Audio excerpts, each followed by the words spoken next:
Folks, hello and welcome to Tavern Chat. I'm your host, Eric Tenkar, your bartender in the OSR.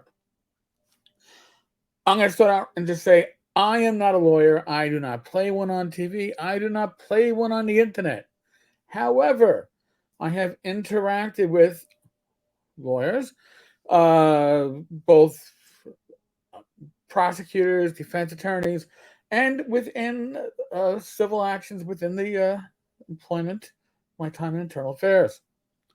So, one thing that is always been stated and been very clear is if you are involved in a legal action, be it criminal or civil, you do not interact with any witnesses that may be testifying against you. Now, why would that be? There's numerous reasons for it, but usually the one that would come up the most is that they were trying to avoid any claims of witness tampering, witness interference, coercion. Nothing good can come out of it, right? So, I was sent this screenshot. Folks, to my best knowledge, it is not a Photoshop. I understand that the claims are going to come from at least one individual that it's Photoshopped. Upon information and belief, I believe this is not Photoshopped. I believe this is an accurate representation of part of a conversation that occurred earlier today, today being September 2nd, 2022. A conversation between one Justin Lanasa and one Don Samora.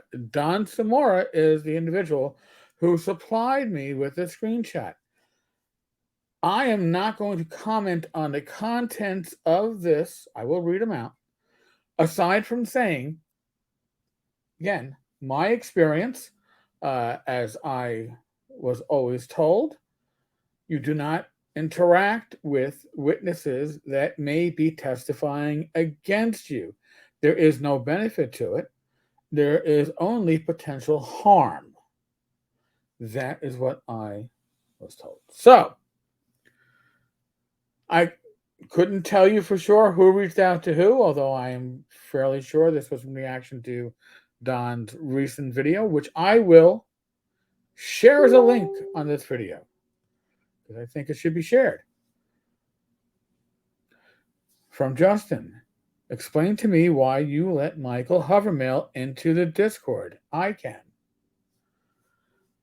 Don's response isn't really a response to that question statement.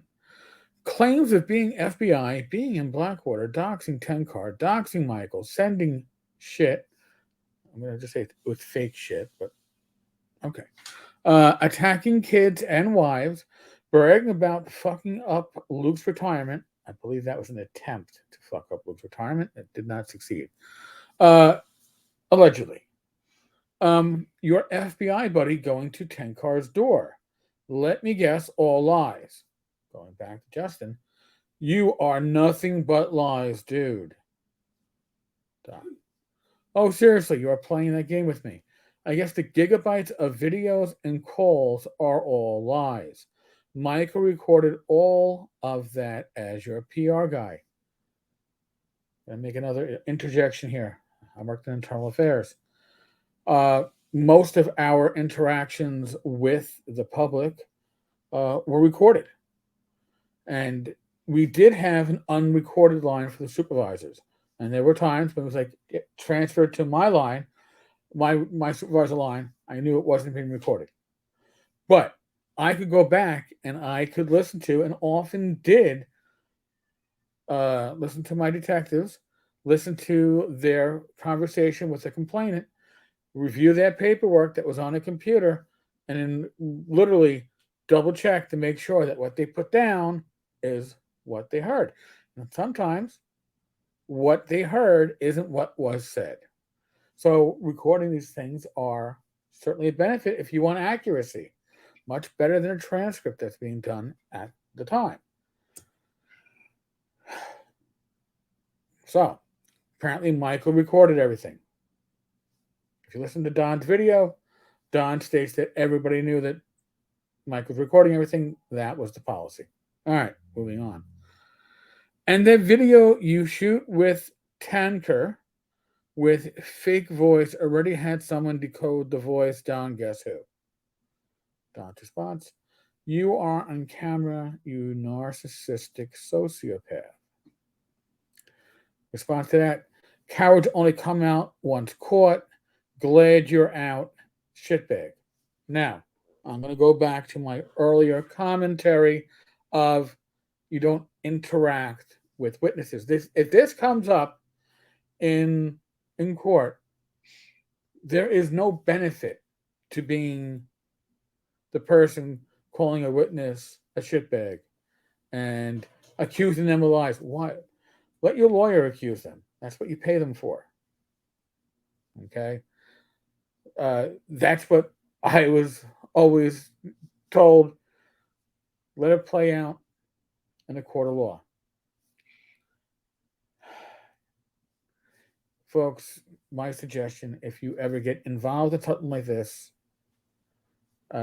don't be texting people on the other side. I would say it's common sense. Others may disagree. Maybe there's a benefit to this. I fail to see it. Folks, there will be no live stream tonight. I know it's a Friday, and I'm recording this about 7:15. My twice a month partner, Glenn Hallstrom, is on a vacation weekend, so I have no Glenn today. So you'll have to forgive me. We will bring Glenn back. Oh my God, 2 weeks. I might be at Shire. I'll be at ShireCon. I'm not sure there'll be a live stream in 2 weeks either. We might not get Glenn back to the end of the month. I'll bring him in on the last Friday. Normally a Friday that would be off, but we'll fill him in. Then you'll have more Glenn than you can shake a stick at. Folks, we are still in the midst of the endemic, right? It's no longer that P word. It's now the E word. It's an endemic, which means it's going to be like a seasonal flu at this point. So, use your common sense. Take the precautions that you would take for similar illnesses, right? Be safe. Be well. God bless. Roll those dice. Roll them well. Tomorrow night, 8 p.m., that's Saturday, Rach and I will be back with another weekly Gamers Health. And I guess that's it. God bless, folks. I'll catch you later. Be good.